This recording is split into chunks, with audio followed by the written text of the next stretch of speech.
ചേട്ടാ ഇനി വേണം നമുക്കൊന്ന് അടിച്ചു പൊളിക്കാൻ. ഈ പാതിരാത്രിക്കാ എന്റെ പെണ്ണെ ഇങ്ങോട്ട് താമസം മാറിയതുള്ളൂ. പുതിയ വീട്ടിലേക്ക് രാവിലെ തുടങ്ങിയ ഷിഫ്റ്റിംഗാ. എനിക്ക് പറ്റില്ല, കിടന്നുറങ്ങണ്ടേ. അതൊന്നുമില്ല, ചേട്ടനറിയാലോ, തറവാട്ടിൽ വെച്ച് ചേട്ടനെ ഒന്ന് സംസാരിക്കാനോ ഒന്ന് കാണാനോ ഒന്നും പറ്റിയിരുന്നില്ല. നിങ്ങളുടെ പണ്ടാറ് തള്ള കാരണം എന്റെ തള്ളക്ക് പറയല്ലേ.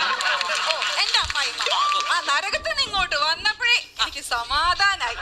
ഇനി വേണം സുഖവും സന്തോഷായിട്ട് ജീവിക്കാൻ. ഏത് സുഖവും സന്തോഷവും പറയടി സത്യം. ഏത് സുഖവും സന്തോഷം പറ. അയ്യടാ, സുഖവും സന്തോഷല്ല, സുഖവും സന്തോഷായിട്ട് സമാധാനത്തോടെ കൂടി ജീവിക്കണം. നിങ്ങൾ ആരും മനുഷ്യ പോലീസിലെടുത്തേ പൊട്ടൻ. പൊട്ടനോ? എടി ഒരു സ്ഥലം SI നീ പൊട്ടാന്ന് വിളിച്ചാണ്ടല്ലോ. അയ്യടാ, സ്ഥലം SI അങ്ങ് സ്റ്റേഷനില്. ഇവിടെ ആര് SI? ഇവിടെ നീയല്ലേ SI? ഞാൻ വെറുതെ തൂക്കുമായിട്ട് വെളിയിൽ നിൽക്കുന്ന വെറും പറയാൻ. പിന്നെ നമ്മൾ ഇങ്ങോട്ട് വീട്ടിൽ താമസം മാറിയതിന്റെ ഒരു ഐശ്വര്യമാണെന്ന് തോന്നുന്നു. ഇന്ന് രാവിലെ എന്നെ DGP സാർ വിളിച്ചിട്ട് പറയുക ഒരു പ്രമോഷൻ ഉണ്ടാവുമെന്ന്. നീ നോക്കിയിരുന്നോളാൻ. എന്താണോ നിന്റെ ഭാഗ്യമാണോ ഇനി വീടിന്റെ ഭാഗ്യമാണോ എന്ന് അറിയത്തില്ല. ദൈവമേ, എല്ലാം ഒന്ന് ശരിയാവും. എല്ലാം ഈ വീടിന്റെ ഭാഗ്യമായിട്ടാ. പിന്നെ പറഞ്ഞു ഇന്ന് സമയം ഒരുപാടായി, കിടക്കണ്ടേ? പിന്നെ